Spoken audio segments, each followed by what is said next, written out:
Students, एक बार पुनः हम लोग आ गए हैं केमिकल रिएक्शन में अपने टॉपिक को आगे बढ़ाने के लिए।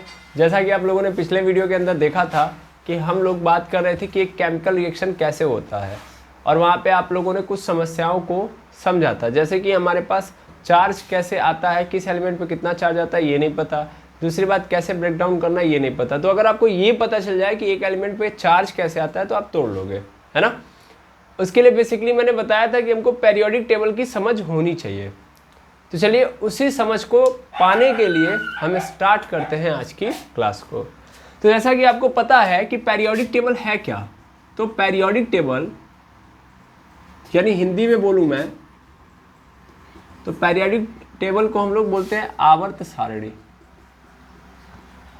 आवर्त सारणी, इस आवर्त सारणी में है क्या, तो इस आवर्त सारणी यानी पेरियोडिक टेबल में 118 तत्वों का एलिमेंटों का एक सिस्टमैटिक अरेंजमेंट है। यानी आवर्त सारणी क्या है, अगर आपसे कोई बोल दे यानी पेरियोडिक टेबल क्या है, तो सिस्टमैटिक अरेंजमेंट है। सिस्टमैटिक अरेंजमेंट ऑफ 118 तत्व, ठीक है, या 118 एलिमेंट। सिंपल बात यही है। यानी आपको यहाँ पे एक टेबल बना के दे दिया गया है जिसके अंदर क्या है, 118 के 18 तत्व रखे गए हैं। अब थोड़ा अच्छे से अगर मैं बात करूं तो ये जो तत्व होते हैं वो 3 प्रकार के होते हैं, जैसा कि आप क्लास 9th में भी पढ़े होंगे, और यहाँ पे भी आपको बता दिया जाए कि जो तत्व होते हैं वो कितने प्रकार के होते हैं, 3 प्रकार के होते हैं। देखिए मैं एक और थोड़ी सी आपकी कहानी को चेंज कर दूं। जैसे तत्व है तो तत्व को ही हम लोग परमाणु कहेंगे। तो अगर मैं बोला हूं यहाँ पे कि 118 तत्व हैं तो इसका मतलब 118 परमाणु भी है। अब आप कहेंगे सर तत्व और परमाणु एक कैसे हो गए। भाई तत्व को मतलब जो एलिमेंट है और जो एटम है वो क्या सेम है, नहीं, सेम एटम से मिलके ही क्या बनता है, सेम एलिमेंट। मतलब देखिए हमारे वहाँ हमारी दुनिया के अंदर मैंने पहले ही बोला था कि भैया जो एटम होता है वो अकेले नहीं रह सकता। यानी एक एटम आपको कभी भी इस दुनिया के अंदर नहीं दिखाई देगा स्वतंत्र रूप से, ठीक है। एटम मतलब एक कण, पार्टिकल। तो एक पार्टिकल अकेले पार्टिकल या एक एटम अकेले एटम आपको इस दुनिया के अंदर नहीं दिखाई देगा, ठीक, बिल्कुल। तो वो क्या करेगा, तो वो अपने आप को ग्रुप में करेगा, ग्रुप में बनाएगा। क्या करेगा, ग्रुप, यानी एक समूह बनाएगा। और जब वो समूह बनाएगा तो यहाँ पे ध्यान से समझिएगा, अगर वो जो ग्रुपिंग कर रहा है वो सेम एलिमेंट का कर रहा है, सॉरी सेम पार्टिकल का कर रहा है, सेम एटम का कर रहा है। जैसे मान लीजिए एक कण है हाइड्रोजन का, तो ये जानता है कि मैं अकेले नहीं रह सकता या अकेले दुनिया के सामने नहीं आ सकता, तो मुझे क्या करना पड़ेगा, मुझे ग्रुपिंग करनी पड़ेगी, यानी समूह बनाना पड़ेगा, तभी मैं दुनिया के सामने आ सकता हूँ। तो इसने समूह बनाया, ग्रुपिंग की, तो सिर्फ और सिर्फ किसके साथ की, हाइड्रोजन के पार्टिकल के साथ। यानी यहाँ पे देखिएगा ग्रुपिंग किसके साथ हो रही है, केवल और केवल हाइड्रोजन पार्टिकल के साथ, है ना। अब क्या हो रहा है, ध्यान से दिख रहा है आपको, बिल्कुल। यहाँ पे सभी के सभी केवल और केवल हाइड्रोजन पार्टिकल हैं। तो ये हाइड्रोजन पार्टिकल अब जब ग्रुपिंग कर लिए हैं तब ये क्या है, अकेले नहीं ना है।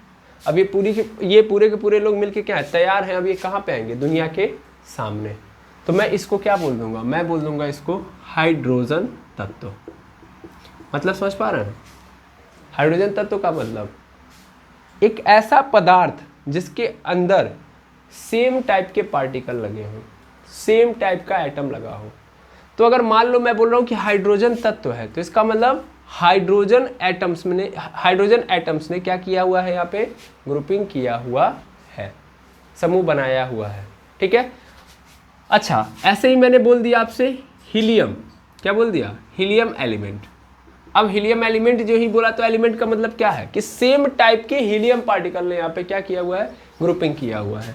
मतलब यहाँ पे भी हीलियम, बगल में भी हीलियम, इसके बगल में भी हीलियम, इसके बगल में भी हीलियम, इसके बगल में भी हीलियम, इसके बगल में भी हीलियम। दैट मीन्स यहाँ पे बहुत सारे पार्टिकल हैं, और बहुत सारे पार्टिकल से मिलकर, ध्यान से समझिएगा, एक पदार्थ बन गया है। क्या बन गया है, पदार्थ। लेकिन इस पदार्थ के अंदर केवल और केवल किसके कण है, हीलियम के हैं। तब इस कंडीशन में क्या है, हीलियम तत्व कहलाएगा। केवल बात यहाँ पे बात समझ में आ गई, नहीं समझ में आई, एक बार और समझाता हूँ। जैसे मैंने बोला कि कार्बन तत्व, अब मैंने बोला था ना कि आपको तत्व का मतलब क्या होता है, परमाणु। मैं तत्व को परमाणु बोल रहा हूँ, लेकिन इसका मतलब क्या है, मतलब ये है कि जब मैं इसको कार्बन तत्व या कार्बन एलिमेंट बोलूंगा तो उसका प्रमुख कारण ये है कि भैया एटम अकेले नहीं रह सकते हैं। ओके, अकेले नहीं रह सकते। अकेले मतलब मेरे सामने अगर वो आएंगे तो हमेशा वो ग्रुप में ही आएंगे, अकेले नहीं आ सकते हैं। हमको कभी भी एक पार्टिकल सिंगल एक एटम का नहीं दिखाई देगा। दिखाई देगा तो क्या दिखाई देगा, ग्रुप उनका। अब मान लो अगर वो ग्रुपिंग हुई है तो सिर्फ और सिर्फ सेम पार्टिकल के एटम से हुई है। ये पता है ना कि एटम अकेले नहीं आएगा, ग्रुपिंग में ही आएगा। और अगर वो ग्रुपिंग की गई है किसकी, सेम पार्टिकल की, मैंने बोला था ग्रुपिंग की गई है किसकी, सेम पार्टिकल के, तो उसी को हम लोग क्या बोलेंगे, उसी को हम लोग एलिमेंट बोलेंगे। मतलब कार्बन तत्व है तो इसका मतलब इसके अंदर का कार्बन एटम मतलब एक कण, फिर एक और कार्बन एटम आया, फिर एक और कार्बन एटम आया, फिर एक और कार्बन, फिर एक और कार्बन, फिर एक और कार्बन। दैट मीन्स पूरा का पूरा ग्रुपिंग हो रहा है कार्बन एटम का, और किसके साथ हो रहा है, कार्बन एटम के साथ हो रहा है। अब बहुत सारा जब ग्रुप बन जाएगा तो इसका मतलब बहुत सारे क्या हो गए, कण आ गए कार्बन के। और जब बहुत सारे कण आ गए कार्बन के तो एक पदार्थ बन गया, और इस पदार्थ को हम लोग क्या बोलेंगे, कार्बन एलिमेंट। और ये हमको दिखाई देगा। समझ में आ रही बात। क्या हम एक सेल को देख सकते हैं, नहीं देख सकते। सेल हमेशा किस में होता है, ग्रुप में होता है ना। अकेले एक सेल को नहीं ना देख सकते। वैसे ही हम अकेले एक परमाणु को नहीं देख सकते जब तक कि परमाणु क्या ना करे, ग्रुप ना बनाए। तो जब परमाणु ग्रुप बनाता है और सेम टाइप के पार्टिकल ग्रुपिंग करते हैं तो उसी को हम लोग क्या बोलते हैं, तत्व। इसीलिए यहाँ पे पेरियोडिक टेबल के अंदर किसकी बात की गई है, तत्वों की बात की गई है। तो तत्व का मतलब अगर मैं कार्बन तत्व की बात कर रहा हूँ तो कार्बन परमाणु की बात कर रहा हूँ, क्योंकि उसके अंदर और कुछ तो है नहीं, कोई और दूसरा कण तो है नहीं। मैं नाइट्रोजन तत्व की बात कर रहा हूँ, नाइट्रोजन एलिमेंट की बात कर रहा हूँ, तो इसका मतलब उसके अंदर कौन से कण है, नाइट्रोजन के परमाणु है ना। क्या कोई और दूसरा कण आया है, क्या कोई दूसरा एटम है, नहीं। समझ में आया, है ना। यानी सेम टाइप के पार्टिकल की ग्रुपिंग होगी तो वो क्या है, तत्व कहलाएंगे। क्लियर है, यस और नो। अरे हाँ ना बोलिए, हाँ ठीक है। और ये क्या करते हैं, एक पूरा का पूरा पदार्थ बनाते हैं। जैसे ऐसे सिंपल समझ लीजिए, तो मैं ऐसे बोल सकता हूँ कि मान लेता हूँ कि ये टैबलेट है, तो इस टैबलेट के अंदर यहाँ से लेके यहाँ तक आपको पता है कि पूरा पूरा छोटे छोटे कणों से मिलकर बना होगा। तो मान लेता हूँ कि इसके जितने भी कण हैं वो सब के सब एक ही प्रकार के कणों से मिलकर बने। टोटल कितने टाइप की वैरायटी है कणों की, 118 प्रकार है कण। मतलब कण के कितने प्रकार है, वैरायटी कितनी, 118 प्रकार के कण है। जैसे आपके पास सपोज कर लीजिए कि एक कमरे के अंदर अलग अलग प्रकार की बॉल्स है, अलग अलग प्रकार मतलब अलग अलग रंग के, नीला है, हरा है, पीला है और लाल है, ऐसे बहुत सारी बॉल्स हैं। तो वैसे यहाँ पे भी मैं बोल रहा हूँ कि इसके अंदर भी बहुत सारे कण होंगे, लेकिन मैं मान लेता हूँ कि ये पूरा का पूरा जो टैबलेट है वो एक ही प्रकार के कणों से मिलकर बना। एक ही प्रकार के कणों का मतलब जैसे वहीं पे बॉल पकड़ी है, तो मैंने क्या किया, मैंने क्या बोलता हूँ, मैंने उस सभी बॉलों में से केवल और केवल रेड बॉल ली और रेड बॉल की ग्रुपिंग कर दी। कमरे के अंदर बहुत सारे बॉल्स भरे हुए हैं, वैरायटी में बॉल्स हैं, उनमें से मैंने केवल और केवल किसकी ग्रुपिंग की भैया, रेड बॉल की। आई समझ में। तो क्या होगा, एक बात बताओ, अगर मान लो मैं ऐसे ग्रुपिंग करता कि रेड है, ब्लू है, ब्लू है, ग्रीन है, येलो है, ये सब तरीके की बॉल्स डालता, तो मैं क्या बोल पाता कि ये कौन सी बॉल है, तब मुझे बताना पड़ता कि ये बॉल है। लेकिन अगर केवल मैंने ग्रुपिंग किसकी की है, रेड बॉल्स की, तो मैं क्या बोलूँगा, ये रेड बॉल्स है। ग्रीन बॉल्स की ग्रुपिंग कर दिया तो सिर्फ ग्रीन बॉल है, येलो बॉल्स है, ब्लू है ना। क्या अलग अलग नाम लेना पड़ेगा, नहीं। तो मैंने बोला कि अगर ये क्या है, टैबलेट है, इस टैबलेट भी अगर छोटे छोटे कणों से मिलकर बना है और सेम प्रकार के कण हैं, सेम टाइप के पार्टिकल हैं, चाहे यहाँ पे जो कण है यहाँ पे भी वही है, यहाँ पे भी वही है, यहाँ पे भी वही है, तो इस कंडीशन में इसका अर्थ क्या है कि ये क्या है, तत्व है। यानी इस टैबलेट को मैं क्या बोलूँगा, तत्व। और जिस कण से मिलकर बना होगा उसी का नाम ले लूँगा। तो वही बॉल वाली स्थिति है भैया कि अगर ग्रुपिंग हो रही है, सेम टाइप के बॉल, सेम कलर के बॉल की हो रही है, तो मैं डायरेक्ट एक ही नाम लिख लूँगा। जैसे ग्रीन बॉल यहाँ भी है, यहाँ भी है, यहाँ भी है, यहाँ भी है, मतलब 50 तो ग्रीन बॉल्स हैं, तो मैं सीधा सीधा क्या बोलूँगा, ग्रीन बॉल नहीं है। लेकिन अगर यहाँ पे रेड है, ब्लू है, येलो है, पिंक है, सब है, तब मैं क्या एक नाम ले पाऊँगा, नहीं। तो तत्व का मतलब सेम टाइप के पार्टिकल की ग्रुपिंग। समझ पा रहे हैं। तो इससे क्या होता है, इससे ये होता है कि जो एक कण की प्रॉपर्टी है वही सब में होगी। मतलब हाइड्रोजन एक कण की जो प्रॉपर्टी होगी वही सभी कण वही है, तो सबकी प्रॉपर्टी सेम है, सबकी प्रॉपर्टी सेम, तो इसका मतलब उस तत्व की भी प्रॉपर्टी वही जो एक परमाणु की प्रॉपर्टी है कि नहीं है, क्योंकि कण वही तो लगे हैं भाई, हाँ या ना। Is that clear? तो तत्व और परमाणु में कभी भी डिफरेंशिएट मत करिएगा। तत्व और परमाणु मतलब तत्व जो होते हैं समान प्रकार के परमाणुओं से मिलकर बने होते हैं। ओके, अब समझिएगा मेरी बात को। मैं ये बता रहा था कि भैया जो हमारा पेरियोडिक टेबल है उस पेरियोडिक टेबल के अंदर क्या है, तो वो सिस्टमैटिक अरेंज है 118 तत्वों का। तत्व मतलब परमाणु, ठीक है? हाँ सर बिल्कुल, अब समझ में आ गया। और मैंने क्या बोला कि ये जो 118 तत्व हैं वो 3 तरीके से डिवाइड होंगे, यानी 3 प्रकार के हैं। कितने प्रकार के हैं? 3। अब इन तीनों को समझिएगा, ये 3 प्रकार के हैं। पहला तो हमारे पास धातु, पहला क्या है? धातु यानी मेटल, मेटल।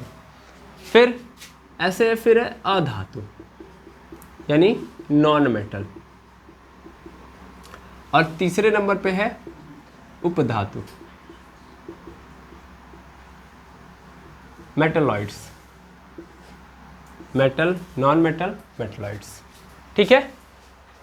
अब इन 118 में से एक बात और समझिएगा कि जो धातुओं की संख्या है वो 92 है। कितनी है? 92। नॉन मेटल की संख्या आप देखोगे तो कितनी है? 20 है। कितना हो गया? 92 और 20 कितना हो गया? 112। अब यहाँ पे 6 ठो आपको क्या नजर आएंगे? उपधातु। 6 क्या है तब? उपधातु। कहीं कहीं पे क्या हो जाता है कि इनकी संख्या में वेरिएशन आ जाता है, जैसे जिनको हम महाधातु बोलते हैं तो 19 में चले जाते हैं, ठीक है? या इनमें वेरिएशन आ जाता है तो यहाँ पे 7 उपधातुएं आपको मिलती हैं। समझ में आ रहा है? तो यानी कुल मिला के यहाँ पे 19-20 का फर्क है। 19-20 का क्या है? फर्क है। तो यहाँ पे जब 19-20 होगा तो यहाँ पे क्या हो जाएगा? 6 से, ठीक है? अदरवाइज आप कॉमन सेंस यही तक रखिएगा कि भैया ये कितना है? ये 20 है, तो ये कितना है? यहाँ पे 6 है। तो टोटल कितने हो गए? 118। एकाध ऐसे होते हैं एलिमेंट इसमें कि जो क्या करते हैं, जो अपने आप को अधातु भी मानते हैं और उपधातु की भी प्रॉपर्टी शो करते हैं, क्योंकि इन सबकी अपनी अपनी प्रॉपर्टी होती है ना। जैसे देखिए प्रॉपर्टी क्या क्या होती है, इसको समझिएगा। अब मैं धातुओं की बात करूं तो जितने भी 92 धातु हैं उन सबकी सबसे बेटर प्रॉपर्टी हम आपको बताएं तो ध्यान दीजिएगा, ध्यान दीजिएगा। उनकी सबसे बेटर प्रॉपर्टी ये है भैया कि ये इलेक्ट्रॉन डोनेट करना चाहेंगे, इलेक्ट्रॉन का त्याग करते हैं, इलेक्ट्रॉन का त्याग करते हैं। मतलब इलेक्ट्रॉन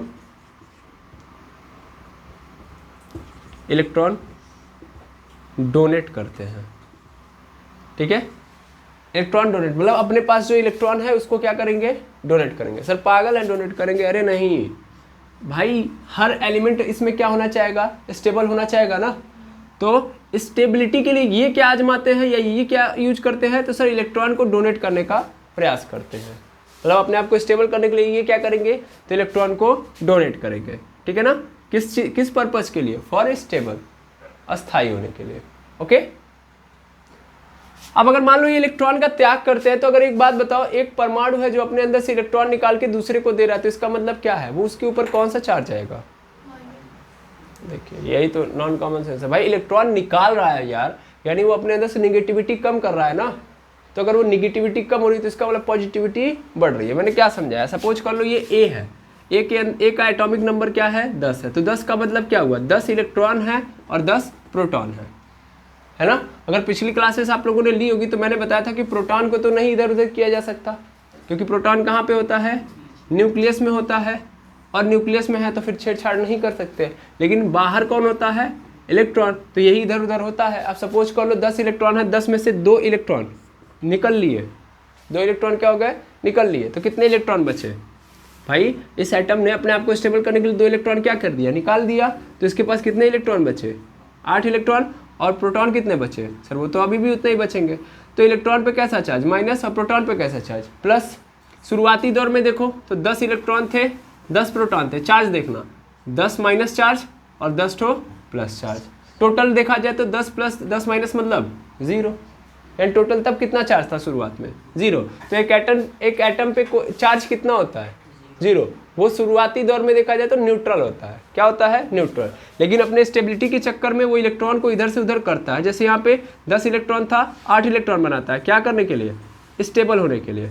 क्या करने के लिए? स्टेबल होने के लिए। तो स्टेबल होने के लिए 10 में से इसने 2 इलेक्ट्रॉन दे दिया, 8 इलेक्ट्रॉन हो गया। अब देखा जाए तब तो अभी -8 है, अभी क्या बोलते हैं, निगेटिविटी कितनी हो गई, -8, क्योंकि इलेक्ट्रॉन 8 हो चुके हैं और प्रोटॉन कितना है 10, इसका मतलब पॉजिटिविटी कितनी है 10, वो पी से पॉजिटिविटी, ठीक है। अब देखो 10 में से 8 घटाऊंगा कितना बचेगा, +2, 10 में से घटाया ना, इससे बड़ा कौन है, प्रोटॉन बड़ा हो गया ना, तो प्लस चार्ज आया कि नहीं आया। तो अगर मैं इलेक्ट्रॉन डोनेट करूंगा तो इसका मतलब मेरे ऊपर क्या आएगा, प्लस चार्ज। तो याद रखिएगा ये क्या करते हैं, प्लस चार्ज लेके आते हैं, और प्लस चार्ज का मतलब ये कैटायन बनाते हैं। क्या बनाते हैं, कैटायन। मैंने आपको इससे भी पहले पढ़ाया हुआ है कि एक एटम के ऊपर यदि चार्ज आ रहा है तो एटम के ऊपर चार्ज आने का मतलब वो एटम क्या कहलाएगा, आयन। क्या कहलाएगा, आयन। आयन कितने प्रकार के, 2। अगर प्लस वाला है तो कैटायन, ठीक है, माइनस वाला है तो रेड आयन, सॉरी एनायन। इसको हम हिंदी में क्या बोलेंगे, धनायन। क्या बोलेंगे, धनायन। ये सबसे इंपॉर्टेंट प्रॉपर्टी है जिसको हमको समझना है। बाकी बहुत सारी प्रॉपर्टी है मेटल के पास, लेकिन ये सबसे इंपॉर्टेंट प्रॉपर्टी है कि इलेक्ट्रॉन का त्याग करते हैं और इस कारण क्या होता है कि अपने ऊपर क्या लेके आते हैं, प्लस चार्ज लेके आते हैं। तो मैं अगर मान लीजिए यहाँ पे कोई एलिमेंट रखा हूँ जहाँ पे है एल्यूमिनियम, एल्यूमिनियम पे कितना चार्ज होता है, +3 चार्ज। तो ये बताइए कौन सा धातु है, सॉरी कौन सा एलिमेंट है, मेटल है, नॉन मेटल है कि मेटलॉइड्स है, मेटल है, क्योंकि इसके ऊपर कैसा चार्ज आ रहा है, प्लस चार्ज। तो अगर किसी भी एलिमेंट के ऊपर प्लस चार्ज आ रहा है तो इससे मतलब क्या है, सिग्निफिकेंस क्या है इसका मतलब वो क्या है, मेटल है। क्लियर है। अच्छा इसके अलावा कोई और इंपॉर्टेंट प्रॉपर्टी, तो बहुत सारी प्रॉपर्टी है, लेकिन एक और इंपॉर्टेंट प्रॉपर्टी इसकी ये है कि इसके अंदर इलेक्ट्रिसिटी कंडक्ट कराई जा सकती है। मतलब आप जो तार यूज करते हैं वो तार किसका बना होता है, धातुओं का। अगर धातु नहीं रहेगा तो इलेक्ट्रिसिटी का फ्लो नहीं होगा। तो धातुओं के अंदर ही इलेक्ट्रिसिटी का फ्लो कराया जाता है। क्यों होता है, क्योंकि इलेक्ट्रॉन के कारण ही होता है। भाई करंट दौड़ता है, जैसे आप बोलते हैं ना कि देखिए आपने वहाँ पे बोर्ड के अंदर क्या लगाया, वायर लगाया, और यहाँ पे बल्ब आपका लगा हुआ है, तो देखते हैं ना वहाँ से लाइट यहाँ तक आ गई, लाइट मतलब करंट आ गया, बल्ब जलने लगा। तो आखिर क्या हुआ, एक्चुअल में उस बोर्ड से लेके यहाँ तक, इस बल्ब तक इलेक्ट्रॉन रन किया। इलेक्ट्रॉन क्या किया, दौड़ा। तो इलेक्ट्रॉन के दौड़ने से ही इलेक्ट्रिसिटी चलती है। और इलेक्ट्रॉन किसके पास होते हैं, इसके पास होते हैं। अरे सर इन सब के पास इलेक्ट्रॉन नहीं होते हैं, इन सब के पास फ्री नहीं होते हैं। ये डोनेट कैसे कर पा रहा है, क्योंकि इसके पास क्या है, फ्री इलेक्ट्रॉन है। क्या है, free electron. Free electron sir क्या है, तो फ्री इलेक्ट्रॉन मतलब जिसका न्यूक्लियस पे, मतलब ऐसा हमारे पास एटम जिसमें न्यूक्लियस का कंट्रोल बाहरी इलेक्ट्रॉनों से क्या है, थोड़ा कमजोर है। तो इसलिए वहाँ के इलेक्ट्रॉन फ्री हो सकते हैं, भाग सकते हैं, घूम सकते हैं, है समझ में। तो मेटल के अंदर प्रॉपर्टी होती है कि उसके जो इलेक्ट्रॉन होते हैं वो क्या कर सकते हैं, फ्रीली घूम सकते हैं। फ्रीली घूम सकते हैं इसका मतलब प्लस चार्ज बना सकते हैं, है ना। और प्लस चार्ज बना सकते हैं इसका मतलब उनके इलेक्ट्रॉन दौड़ सकते हैं तो मतलब इलेक्ट्रिसिटी फ्लो करा सकते हैं। तो मेटल क्या कराता है, इलेक्ट्रिसिटी फ्लो कराता है। क्यों कराता है, क्योंकि इसके पास क्या पाए जाते हैं, फ्री इलेक्ट्रॉन। फ्री इलेक्ट्रॉन नहीं पाए जाते तो भाई दूसरे में क्यों जाता, इजीली ये दे रहा है, नहीं दे रहा अपना इलेक्ट्रॉन, तभी तो दे पा रहा है क्योंकि इसके इलेक्ट्रॉन फ्री है।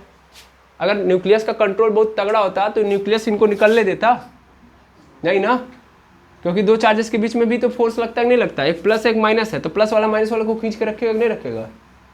लेकिन क्या हो पाता है, यहाँ पे बाहरी इलेक्ट्रॉनों का कंट्रोल थोड़ा सा कमजोर होता है, इसलिए इलेक्ट्रॉन आराम से निकल जाता है। इलेक्ट्रॉन निकल पाता है इसलिए दौड़ पाता है तो लाइट आ पाती है, और निकल जाता है इसलिए प्लस चार्ज बनता है।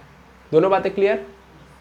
अब नॉन मेटल की बात की जाए तो इसकी प्रमुख प्रॉपर्टी क्या है, प्रमुख प्रॉपर्टी सिंपल बात है, ये इलेक्ट्रॉन का त्याग करते हैं तो इनका काम क्या होगा, ये इलेक्ट्रॉन को क्या करते होंगे, ग्रहण करते होंगे। ये क्या करते हैं, इलेक्ट्रॉन को ग्रहण करते हैं, इलेक्ट्रॉन को ग्रहण करते हैं। अब अगर ये इलेक्ट्रॉन को ग्रहण करते हैं दैट मीन्स ये इलेक्ट्रोनिगेटिविटी, सॉरी निगेटिविटी को ले रहे हैं। मतलब एक एटम ए है, यहाँ पे देख लीजिए, यहाँ पे एक एटम ए है जिसका एटॉमिक मास कितना है, सॉरी एटॉमिक नंबर कितना है, 10 है। 10 का मतलब 10 इलेक्ट्रॉन है और 10 प्रोटॉन है। पहले भी बता चुका हूँ, इसके अंदर कोई छेड़छाड़ नहीं होगी, छेड़छाड़ इसके अंदर होगी। तो ये अपने स्टेबिलिटी के चक्कर में क्या कर रहा है, 2 इलेक्ट्रॉन ले रहा है, 2 इलेक्ट्रॉन ले रहा है। 2 इलेक्ट्रॉन लेगा तो अब कितना हो गया, 12 इलेक्ट्रॉन, और पहले और प्रोटॉन कितना रहेगा, तो अभी भी वैसा ही रहेगा, 10 प्रोटॉन। अब देखो 12 इलेक्ट्रॉन मतलब -12 चार्ज है ना, 10 प्रोटॉन मतलब +10 चार्ज। बड़ा कौन है इस बार, 12 वाला। तो 12 में से 10 जाएगा, कितना आंसर आएगा, -2, यानी इसके ऊपर कितना चार्ज आ गया, -2। यानी इलेक्ट्रॉन को ग्रहण करने का मतलब इलेक्ट्रॉन को एक्सेप्ट करते हैं, ये अपने आप को स्टेबल करने के लिए इलेक्ट्रॉन को क्या करते हैं, ये एक्सेप्ट करेंगे। और अगर इलेक्ट्रॉन को एक्सेप्ट करेंगे तो इसका मतलब इनके ऊपर कैसा चार्ज आएगा, निगेटिव चार्ज। कैसा चार्ज? Negative charge. ये आ गया निगेटिव चार्ज। और निगेटिव चार्ज का मतलब ये क्या बनाते हैं भैया? एनायन। क्या बनाते हैं? एनायन। एनायन को हिंदी में क्या बोलते हैं? Red ion. क्या बोलते हैं? Red ion. यानी अपने ऊपर माइनस चार्ज बनाते हैं। समझ में आया? है ना? तो अगर मैंने यहाँ पे लिख दिया क्लोरीन है, क्लोरीन पे एक माइनस चार्ज है, तो क्लोरीन क्या है? क्लोरीन क्या है? नॉन मेटल है। क्या है? नॉन मेटल है, क्योंकि नॉन मेटल ही क्या बनाते हैं? Minus charge. अगर मैं क्लोरीन पे प्लस चार्ज लिख देता तब मेटल है। क्लियर है? आया ना? गुड। तो आई थिंक इतनी बातें आपको समझ में आ गई होंगी, जितनी मैंने बताई है कि भैया चार्जेस की भी कहानी यहीं से पकड़ लीजिए। जितना हो सकता है मैं चार्ज के बारे में आपको एक्सप्लेन करने का प्रयास करूंगा कि भाई अगर किसी के ऊपर प्लस चार्ज है तो इसका मतलब मेटल है, माइनस चार्ज है तो नॉन मेटल है। ये बहुत बेसिक बातें हैं, आपको क्लास 9th के अंदर ही पढ़ा दिया जाता है, लेकिन कोई बात नहीं आ रहा है तो भी हम समझाने का प्रयास बिल्कुल करेंगे। चलिए अब हम और आगे बढ़े। जैसे कि हम मेटलॉइड्स की क्या प्रॉपर्टी है सर? तो भाई एक प्लस बना रहा है, दूसरा माइनस बना रहा है, तो तीसरा तो कोई ऑप्शन तो होगा नहीं कि वो अलग से कोई चार्ज बनाएगा। अब वो इन्हीं में से तो बनाएगा, या तो प्लस बनाए या तो माइनस बनाए। तो जो उपधातु होते हैं उनके पास दोनों की प्रॉपर्टी होती है। सम टाइम ये क्या दिखाते हैं अपने आप को? कहते हैं कि मैं मेटल हूँ, और सम टाइम कभी क्या दिखाते हैं? नॉन मेटल हूँ। यानी कंडीशन के बिहाफ पे अपना रंग बदल लेते हैं। गिरगिटान है ये, समझ पा रहे हैं? जैसे गिरगिट रंग के अनुसार, मतलब सिचुएशन के अनुसार अपना रंग बदल लेता है, वैसे ही उपधातु अलग अलग सिचुएशन में अलग अलग दिखाते हैं। कभी ये क्या बताएंगे कि अधातु है। शुरुआती दौर में देखोगे तो ये क्या दिखाएंगे कि कहेंगे हम नॉन मेटल हैं। क्या है? Non metal. हम कुछ करते उड़ते नहीं है, मतलब हमारे ऊपर अगर कोई चार्ज आएगा तो कैसा चार्ज आएगा? माइनस चार्ज आएगा। लेकिन बाद में यही क्या दिखाने लगते हैं? मेटल। अब समझो यहाँ पे एक बात और समझा दूं मैं कि भैया मेटल इसलिए प्लस चार्ज बना पाता है क्योंकि इसके पास फ्री इलेक्ट्रॉन होते हैं, है ना? इसके पास फ्री इलेक्ट्रॉन होते हैं। फ्री इलेक्ट्रॉन क्यों होते हैं? क्योंकि जो न्यूक्लियस होता है, मैं अभी जस्ट बताऊं, ये न्यूक्लियस है, ये न्यूक्लियस इलेक्ट्रॉन को होल्ड सही तरीके से, मतलब बाहरी इलेक्ट्रॉन को अच्छे तरीके से होल्ड नहीं कर पाता है। इन जो पकड़ होती है इलेक्ट्रॉन की एटम्स में, सॉरी मेटल में, इलेक्ट्रॉन की जो पकड़ होती है न्यूक्लियस के द्वारा, जो पकड़ होनी चाहिए मेटल में, वो थोड़ी सी क्या होती है? कमजोर। लेकिन कहाँ के? सबसे बाहरी वाले में। सबसे बाहरी वाले में क्या होती है? पकड़ कमजोर होती है। इसलिए इलेक्ट्रॉन फ्रीली मूव कर पाता है। फ्रीली मूव कर पाता है इसलिए इलेक्ट्रिसिटी कंडक्ट हो पाती है, यानी इलेक्ट्रिसिटी एक जगह से दूसरी जगह रन कर पाती है, और एक जगह से दूसरी जगह भागेगा तो प्लस चार्ज बना पाता है। नॉन मेटल में उल्टा होता है। क्या होता है? इलेक्ट्रॉन को बहुत तगड़ा होल्ड करके रखता है, बेटा बाहर नहीं जाना है तुमको। समझ पा रहे हो? यानी कनेक्शन जो होता है न्यूक्लियस का और इलेक्ट्रॉन का, चाहे भले ही बाहरी कक्षा में क्यों ना हो, बहुत तगड़ा होता है। कहता नहीं बाहर नहीं जाना। न्यूक्लियस एकदम पकड़ के रखता है इलेक्ट्रॉन को, तो उस जा ही नहीं पाता है। जा नहीं पाता है इसका मतलब क्या है? नॉन मेटल के अंदर फ्री इलेक्ट्रॉन है ही नहीं।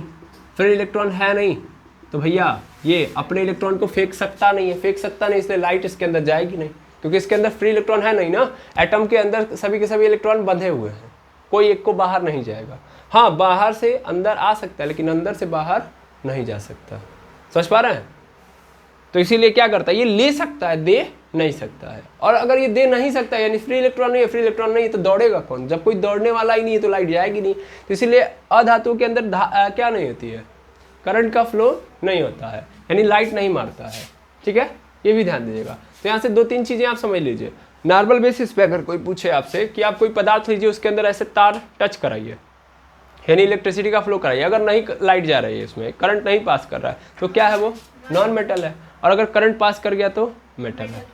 अच्छा, उपधातु की समस्या समझिए। उपधातु शुरुआती दौर में ये दिखाता है कि उसके भी इलेक्ट्रॉन बहुत अच्छे खासे, वो भी घर छोड़ के बाहर नहीं जाते हैं घूमने। ठीक है, यानी उनके पास भी फ्री इलेक्ट्रॉन नहीं है, उनके वहाँ के जो इलेक्ट्रॉन है घुमक्कड़ नहीं है। ठीक है, जैसे मेटल के अंदर घुमक्कड़ है, फ्री है कुल। यहाँ पे नहीं, यहाँ पे कंडीशन है, नहीं बेटा हिलना नहीं है तुमको, चलो चुपचाप बैठ के पढ़ो। ठीक है, इसके अंदर वहाँ घुमक्कड़ एक को नहीं है, इसके वहाँ भरे पड़े हैं घुमक्कड़। लेकिन ये क्या दिखाएगा शुरुआत में? ये भी क्या, ये इन दोनों की देखा करेगा। शुरुआत में ये क्या करेगा? कहेगा कि मेरे पास फ्री इलेक्ट्रॉन नहीं है, तो इसका मतलब फ्री इलेक्ट्रॉन नहीं है, तो इसके भी इलेक्ट्रॉन बाहर नहीं जा सकते। तो ये कैसे बता रहा है? ये तो नॉन मेटल की तरह बिहेव कर रहा है ना। नहीं, मेरे पास भी फ्री इलेक्ट्रॉन है, मेरे पास घुमक्कड़ इलेक्ट्रॉन एक को नहीं है, हमारे घर के जितने बच्चे हैं सब के सब बैठ के पढ़ते हैं, घूमते एक को नहीं है। समझ में आई बात? तो शुरुआत में नॉन मेटल की तरह बिहेव करेगा, लेकिन अप्रोप्रिएट कंडीशन के बाद ये अपने आप को किस में बदल देगा? मेटल में। फिर इसके इलेक्ट्रॉन जो ही देखे कि न्यूक्लियस थोड़ा इधर देख रहा है, तुरंत उसमें से एक इलेक्ट्रॉन सरक गया। समझ पा रहे हैं? तो घुमक्कड़ हैं, लेकिन शुरुआत में क्या दिखाएंगे कुल कि हम घुमक्कड़ नहीं है, लेकिन बाद में क्या हो जाएंगे, घुमक्कड़ बन जाएंगे। घुमक्कड़ बन जाने का मतलब मेटल बन जाएगा। तो दैट मीन्स क्या है कि यहाँ पे ये प्लस भी लेके आता है और माइनस भी, लेकिन कंडीशन के भी आपके। ठीक है, अब आप कहेंगे सर ये 6 है, 6 बता देते तो ये खत्म हो जाता। इन 6 के 6 को याद कर लीजिए ना, कि ये जो 6 आपको अगर नज़र आ रहा है कहीं पे तो आप पकड़ लीजिएगा कि ये क्या है, मेटलॉइड्स है। ये प्लस वाली भी प्रॉपर्टी लगते हैं, माइनस वाले भी, तो ये कंफ्यूज करते हैं आपको। ठीक है, हाँ या ना? अब जैसे ये कौन है 6 के 6, तो मैं यहाँ पे 6 के 6 का नाम लिख दे रहा हूँ। सबसे पहले है बोरॉन, फिर सिलिकॉन, फिर है जर्मेनियम, आर्सेनिक, टेलेरियम, पोलोनियम। 1 2 3 4 5 6। ठीक है, मैंने कितने लिखे हैं, 6 लिख दिए हैं।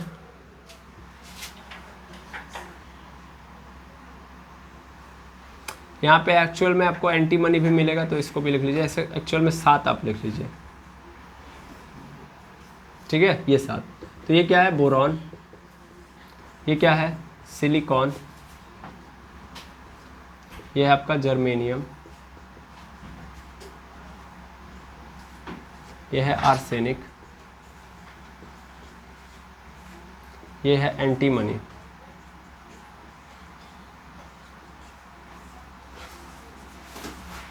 Tellurium, polonium.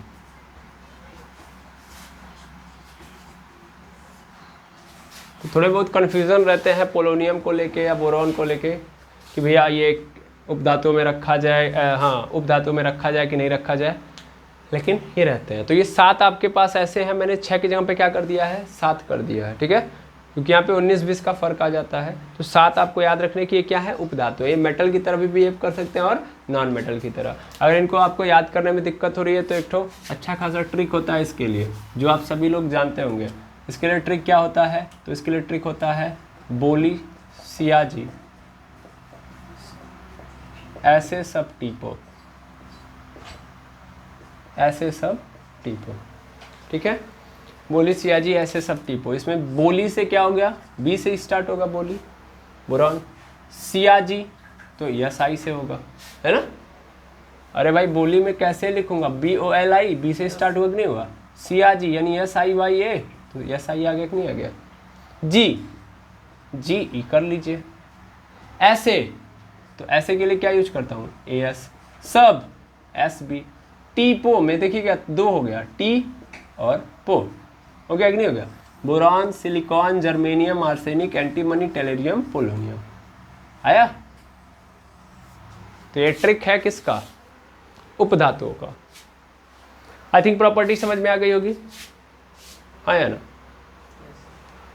तो पूरे पीरियोडिक टेबल में यही लोग मिलेंगे, यही 3 तरीके की वैरायटी मिलेगी धातुओं के अंदर, या तो मेटल होगा, या तो नॉन मेटल, या तो मेटलॉइड्स। क्लियर है? अब क्वेश्चन आता है कि सर इनको कैसे रखा गया, भाई इनकी सिस्टमैटिक अरेंजमेंट ही पीरियोडिक टेबल कहलाती है। तो भैया ये कैसे रखे गए हैं, कहाँ कहाँ रखे गए हैं, इनके बारे में आप बात करनी है। ठीक है, तो सबसे पहले आप इसको नोट डाउन कर लीजिए, फिर हम बात करते हैं कि इनको कैसे रखा गया है।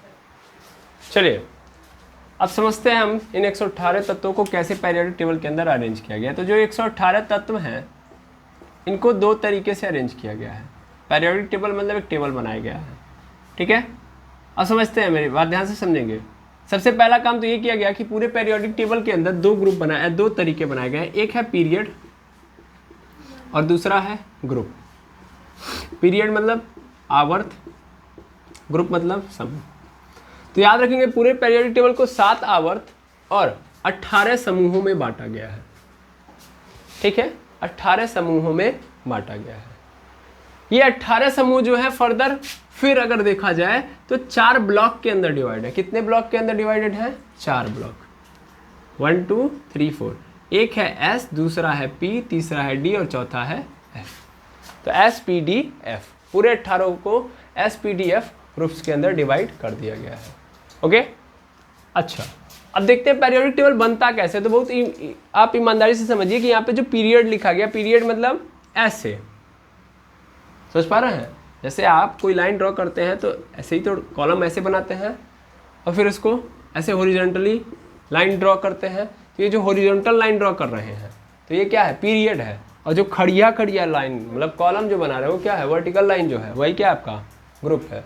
ठीक है, तो कितने ग्रुप हैं टोटल पीरियोडिक टेबल के अंदर? 18। यानी ऐसे ऐसे आपको कितनी लाइनें मिलेंगी? 18। और ऐसे ऐसे कितने मिलेंगे? 7। ठीक है, बस इतना समझना है। ऐसे ऐसे 7, ऐसे ऐसे 18। क्लियर है? बिल्कुल। अब अगर इतना समझ में आ गया तो देखिए बनाने में कोई दिक्कत नहीं है, SPDF में बांटने में भी कोई दिक्कत नहीं है। अब देखिएगा कैसे होंगे ये सब। तो मैं इसको यहाँ से मिटा के बना देता हूँ डायरेक्ट। मैं चाहता तो बना के यहाँ पे रख देता पहले ही, लेकिन मैं चाहता हूँ कि आपको बनाने भी आए। अब देखिए कैसे आएगा वो बनाने। तो अगर मैं बनाऊँ यहाँ से तो सबसे पहला तो ये करेंगे हम कि पहले कॉलम को पूरा पूरा खींचेंगे यहाँ तक। ठीक है, यहाँ तक मैं पूरा कंस्ट्रक्ट कर लेता हूँ। फिर इधर भी सेम आप स्केल का यूज करेंगे, आप बेटर तरीके से बनाइएगा ऐसे। तो जितनी हाइट यहाँ पे है वही हाइट यहाँ पे होनी चाहिए। ठीक है, बिल्कुल। अब इसको क्या करिए आप, इसको पहले 7 पार्ट में डिवाइड करिए। इधर 1 2 3 4 5 6, 1 2 3 4 5 6 7 हो गया। 1 2 3 4 5 6 7 हो गया। ऐसे ही यहाँ पे भी कर लीजिए, ऐसे ही लेके जाइए। 1 2, मेरा छोटा बड़ा हो सकता है, आप पकड़ लीजिएगा। 3, देखिए ये वाली लाइन कुछ ज़्यादा ही बड़ी हो गई। 4, बीच में कितना ड्रॉ करेंगे? 4। ठीक है, बस नीचे से आप करिएगा 1 2 3 4। क्लियर है? बिल्कुल। अब समझिएगा ध्यान से, यहाँ पे 1 2 3 4 हो चुका है, यहाँ पे 5, यहाँ पे 6। तो 1 2 3 1 2 3 4 सॉरी 1 2 3 4 5 6 7 हो चुका है। इधर साइड में भी 7, इधर भी साइड में भी 7 हो गया। अब चलिए बड़े अच्छे से करिएगा। अब इसके बगल में जब दूसरा, देखिए अभी तो ऐसे ऐसे हमको 18 खींचने हैं, एक इधर हो गया एक इधर, यानी अभी भी 16 खींचने हैं, ऐसे ऐसे 16 खींचने हैं। तो जस्ट इसके बगल में हम पूरा नहीं खींचेंगे, जस्ट दूसरे वाले को ही बस नीचे लेके आएंगे। ठीक, तो ये हो गया। फिर इसको मिला दीजिए, खत्म। यानी पहला 7 का, दूसरा कितने का? 6 का। पहला कॉलम 7 का होगा। 7 का मतलब 7 हॉरिजॉन्टल लाइन वाला होगा। ठीक है, यानी 7 बॉक्सेस होंगे, लेकिन दूसरी लाइन में कितने बॉक्सेस होंगे? 6। क्लियर है? तीसरी लाइन में भाई 4 होगा। तीसरी लाइन में कितना होगा? 4। और ये जो लाइन है इसको 10 ठो ऐसे ही बनाना है। ये तो एक बन गया, दूसरा, तीसरा, चौथा, पांचवा, छठा, सातवां, आठवां, नौवां। कितना हो गया? 1 2 3 4 5 6 7 8 9, और एक और खींच दीजिए, कितना हो जाएगा? 10 हो गया। 10, यानी ऐसे आपको इन चारों को कितने पार्ट में डिवाइड करना? 4 4 का 10 ठो। क्लियर है? पहला 7, दूसरा 6, फिर 10 ठो कितने का? 4 4 ठो का, 4 4 बॉक्स वाला। क्लियर है? बिल्कुल। अब यहाँ तक हो गया। फिर इधर आइए, आप इधर पकड़िए। इधर 7 का था, जस्ट इसके बगल में भी क्या करेंगे हम लोग? 6 का कर देंगे। जैसे वहाँ पे 6 का किया था, 6 बॉक्सेस का, वैसे यहाँ भी कर दिया। तो यहाँ पे देखिए 1 2 3 4 5 6 हो गया। अब कितने का करें? तो अब 6 6 का ही 6 ठो, मतलब 5 ठो, सॉरी 6 6 का कितना? 5 ठो। एक ठो ये हो गया। अब 4 ठो और बनाइए। दूसरा, तीसरा, 1 2 3 4 5, और ये क्या हो गया बगल में? 1 2 3 4 5 6 7 8 9 10 हो चुका है। दैट मीन्स इसको ही मिला देते हैं, बस खत्म। ठीक है,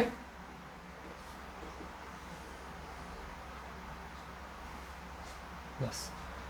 कितने कितने का बन गया भाई टोटल? पहले देख लीजिए 18 हो गया कि नहीं हो गया? तो देखिए 1 2 3 4 5 6 7 8 9 10 11 12 13 14 15 16 17 और 18 बन गया कि नहीं बन गया? बन गया 18 कॉलम। कैसे किया? सबसे पहले 7 का, फिर 6 का, फिर 10 का, फिर क्या बोलते हैं 4 ठो, सॉरी ऐसे गलत हो गया, पहला 7 का, दूसरा 6 का, बाकी 10 ठो, 4 का, बाकी 5 ठो, मतलब उसके बाद जो 5 बने वो 6 के बने, और फिर लास्ट वाला क्या बन गया 7, यानी पहला 7 लास्ट वाला 7। ठीक है, अब सबसे पहला काम ये लिखने का नहीं करिए, सबसे पहले इन 18 को, जैसा कि मैंने बताया 4 ब्लॉक के अंदर डिवाइड है। कितने ब्लॉक के अंदर डिवाइडेड है? 4। तो सबसे पहले इनके ब्लॉक्स बना लीजिए, ब्लॉक। तो सबसे पहले याद रखिएगा कि शुरुआत की ये जो 2 ब्लॉक हैं, शुरुआत के ये दोनों ब्लॉक दिख रहे हैं आपको यहाँ से लेके यहाँ तक, है ना। अच्छा, मैं इनको नाम भी दे देता हूँ, ये पहला है, ये दूसरा। तो पहला और दूसरा ब्लॉक जो है वो है एस ब्लॉक। कौन सा ब्लॉक? S block. जैसे बहुत सारी बिल्डिंगों का एक ग्रुप बन जाता है तो एक ब्लॉक बना दिया जाता है ना। बड़ी बड़ी सोसाइटी के अंदर ब्लॉक इसी को बोलते हैं ब्लॉक। फिर तीसरा, चौथा, 5वां, 6वां, 7वां, 8वां, 9वां, 10वां, 11वां और 12वां, यानी 3 से लेके 12 तक, ये पूरा का पूरा 3 से लेके 12 तक का जो बिल्डिंग है वो किस ब्लॉक से जाना जाएगा? D block. ठीक है, जैसा कि आप लोग तारक मेहता का उल्टा चश्मा देख रहे होंगे, तो वहाँ पे गोकुलधाम सोसाइटी है, उस गोकुलधाम सोसाइटी को कई सारे विंग के अंदर डिवाइड किया गया है, C wing, A wing, B wing. तो विंग क्या, वो विंग जो बनाया गया है एक्चुअल में क्या है? बहुत सारे ग्रुप्स है ना उसके अंदर। सी विंग में कौन रहता है? अय्यर भाई, ठीक है, और पोपटलाल, ये लोग कहाँ रहते हैं? सी विंग में रहते हैं। तो ऐसे ही समझना है आपको। यहाँ पे एस ब्लॉक, डी ब्लॉक, ये बिल्डिंग्स बनी है, इनको डिवाइड किया जा रहा है। और फिर 13, 14, 15, 16, 17 और 18। तो 13 से लेकर 18 तक ये क्या होता है आपका? पी ब्लॉक होता है। तो आई होप बनाने तो आ गया होगा आपको, है ना। मैंने पूरे 18 को कितने ब्लॉक में डिवाइड कर दिया? फिलहाल में 3 से, चौथा एफ ब्लॉक आपने रखा ही नहीं है। तो एक्चुअल में ये एफ ब्लॉक यहाँ पे नहीं रहता, उसको अलग से नीचे बना दिया जाता है। जैसे कि अगर नीचे जगह हो तो मैं बना दूँ, जैसे यहाँ पे देखिएगा, कहाँ से निकाला जाएगा? तो यहाँ से। पहले इसका पीरियड भी लिख देता हूँ, ये पहला पीरियड है, ये दूसरा, ये तीसरा, ये चौथा, ये 5वां, ये 6ठा और ये 7वां। पीरियड मतलब लिख देता हूँ मैं, पीरियड मतलब ऐसे लाइन, और कॉलम मतलब कॉलम, या ग्रुप मतलब ऐसे। ठीक है, पीरियड टोटल कितने होते हैं? 7, और ग्रुप कितने होते हैं? 18। हो गया। मैं यहाँ से निकालूं तो ध्यान दीजिएगा कि जो एफ ब्लॉक होता है एक्चुअल में हमारे 6वें ब्लॉक से निकल के आता है, 6वें पीरियड से। कौन से पीरियड से? 6वें पीरियड से। और वो भी किस ब्लॉक से? 6वें पीरियड से, तीसरे ग्रुप के डी ब्लॉक से, मतलब डी ब्लॉक के तीसरे ग्रुप से यहां से निकला होता है नीचे, ये इन लोगों से परे होता है। अब देखिएगा इसके अंदर टोटल कितने ग्रुप होते हैं? 1, 2, 3, मतलब ध्यान देंगे, डी ब्लॉक के तीसरे ग्रुप के 6वें पीरियड से क्या निकल के आता है? F block. ध्यान देंगे, 1, 2, 3, 4, 5, 6, 7, 8, 9, 10, 11, 12, 13, 14। मिटा दीजिए अब इसको, खत्म। कितना हो गया? 1, 2, 3, 4, 5, 6, 7, 8, 9, 10, 11, 12, 13, 14। फिर ऐसे ही डी ब्लॉक के तीसरे ग्रुप से ही 7वें पीरियड से भी निकल के आता है कौन? F block. कौन निकल के आता है भैया? F block. कट गया है नीचे वाला, कोई बात नहीं, मैं फिलहाल में फोकस नीचे कर देता हूँ। ठीक, अब देखिए क्या निकल के आ रहा है, ये 6वें पीरियड से निकल के आया है, और ये 7वें, 6वें और 7वें, इन सब का ग्रुप क्या है? तो ये कौन से ग्रुप से निकल के आए हैं? तीसरे ग्रुप से। कौन से ग्रुप से? तीसरे ग्रुप से। थर्ड ग्रुप है इन सब का, थर्ड ग्रुप है। और ये कौन से एलिमेंट है? एफ ब्लॉक के एलिमेंट है। कौन से ब्लॉक के? एफ ब्लॉक के हैं। तो एफ ब्लॉक के एलिमेंट कहाँ रहते हैं? नीचे। एफ ब्लॉक के एलिमेंट कहाँ रहते हैं? नीचे। इस पूरे पीरियोडिक टेबल से अलग इनको स्थान दिया गया है। क्लियर है? हाँ या ना? तो पीरियोडिक टेबल पहले बनाना कैसे ये समझ लिया आप लोगों ने, है या ना? अगर बनाने आ गया आप लोगों को तो फिर एक बार क्या करेंगे, आप इसका प्रयास करेंगे। जब आप एक बार प्रयास करेंगे तभी तो आपको आएगा। ऐसे हाँ आ गया ऐसे नहीं काम चलेगा। पहला 7 का, फिर दूसरा 6 का, फिर 10 ठो, 4 का, फिर 5 ठो, 6 का, फिर लास्ट वाला किसने का? 7। यानी पहला 7, लास्ट वाला 7। ठीक है, टोटल देखिए कॉलम भी मैंने कितने बना दिए? 10। तो यहाँ से एक बात याद रख लीजिएगा कि एस ब्लॉक के अंदर कितने ग्रुप हैं? 2, डी ब्लॉक के अंदर 10, पी ब्लॉक के अंदर 6, एफ ब्लॉक के अंदर 14। टोटल कितने ग्रुप हैं? 14 ना। ये 1 2 3 4 5 6 7 8 9 10 11 12 13 14 ठो है। ठीक है, तो याद रखेंगे एस का मतलब 2, फिर डी का मतलब 10, पी का मतलब 6 और एफ का मतलब 14। तो आई होप सभी लोग बना लेंगे। अब जब सभी लोग बना लेंगे तो इन्हीं के अंदर क्या रखना है हमको? एलिमेंट्स को बनाना है, एलिमेंट्स को रखना है। तो प्रॉपर तरीके से हम एलिमेंट्स को रखते जाएंगे और चीज़ों को समझते जाएंगे। तो एक दिन के अंदर तो पेरियोडिक टेबल खत्म हो नहीं सकता, खत्म कर दिया तो आप हैंग हो जाएंगे, है ना। तो हम क्या करेंगे, नेक्स्ट वीडियो के अंदर स्टार्ट करेंगे इनके अंदर एलिमेंट्स को फिल करना with the help of trick. ठीक है, ठीक है। हमको पूरा नहीं भरना है, हमको कुछ ही भरने हैं। कुछ ही मतलब जो हमारे काम लायक है। पूरा मतलब 118 हमारे काम लायक नहीं है फिलहाल में, हमें कुछ के बारे में ही जानना, तो कुछ को ही हम फिल करेंगे। चलिए ठीक है, आपकी अगर इच्छा है तो हम इस ऊपर वाले को फिल कर देंगे, एफ को रहने देंगे। देखिए मुझे फिल करने में कोई दिक्कत नहीं, मैं एफ वाले को भी फिल करा दूँ, लेकिन कोई अर्थ नहीं निकलेगा आपके लिए। समझ पा रहे हैं? जहाँ से अर्थ निकल सकता है तो सबसे इंपॉर्टेंट है आपका पी ब्लॉक, सॉरी पहले एस ब्लॉक, फिर पी ब्लॉक और डी ब्लॉक में भी कुछ ही। ठीक है, अगर नॉर्मली देखा जाए तो मात्र शुरुआत के 30 एलिमेंट ही आपके लिए ज़रूरी हैं, बाकी के आपके लिए उतने ज़रूरी नहीं है। ठीक है, लेकिन हम क्या करेंगे, पूरा बनाएंगे, पूरा याद रखेंगे और सबको समझेंगे। ठीक है, तो इसी उम्मीद के साथ कि आपको आज की क्लास समझ में आ गई है, मैं यहीं पे क्लास डन करता हूँ और मिलेंगे हम लोग नेक्स्ट वीडियो के अंदर। थैंक यू वेरी मच है। बस कोई भी डाउट हो तो यूट्यूब के कमेंट सेक्शन में ज़रूर बताएं।